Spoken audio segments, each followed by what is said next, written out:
गांव के किनारे एक पुराना कुआं था जिसके बारे में कहा जाता था कि वो बदरूहों का ठिकाना है। कोई उसके करीब नहीं जाता था।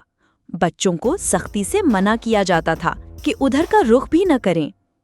एक दिन अरसलान और साजिद खेलते खेलते कुएं के करीब जा पहुंचे।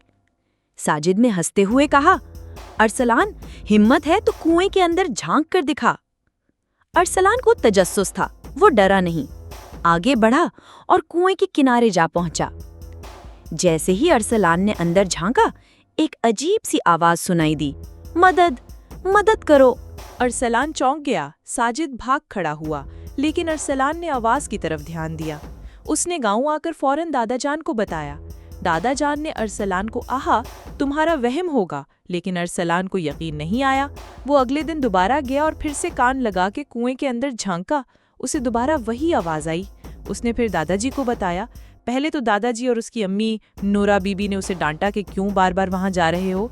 फिर दादाजी ने बाबा करीम को बुलाया, जो हमेशा कुएं के आसपास घूमता रहता था। बाबा करीम ने गहरी सांस ली और कहा, 25 साल पहले एक चरवाहा इस कुएं में गिर गया था।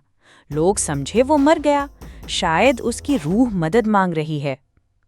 दादाजान ने फैसला किया कि अगले दिन कुएं की सफाई की जाएगी। अगले दिन जब सब लोग कुएं की सफाई कर रहे थे तो नीचे से एक बोसीदा लकड़ी का संदूक मिला। संदूक खोला गया तो उसमें एक पुराना खत और कुछ सोने के सिक्के थे।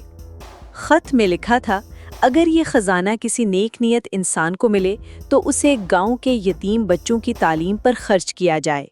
दादाजान ने सबके सामने ऐलान किया कि अरसलान की बहादुरी और सच्चाई की वजह से ये राज खुला।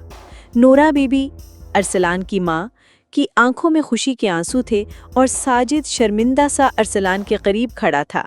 बाबा करीम ने हंसते हुए कहा, कुआं बदरूहों का नहीं, सच्चाई का इम्तिहान था जिसे आज तक कोई ना समझ सका, और एक बच्चे की वजह से ये सब मुमकिन हुआ।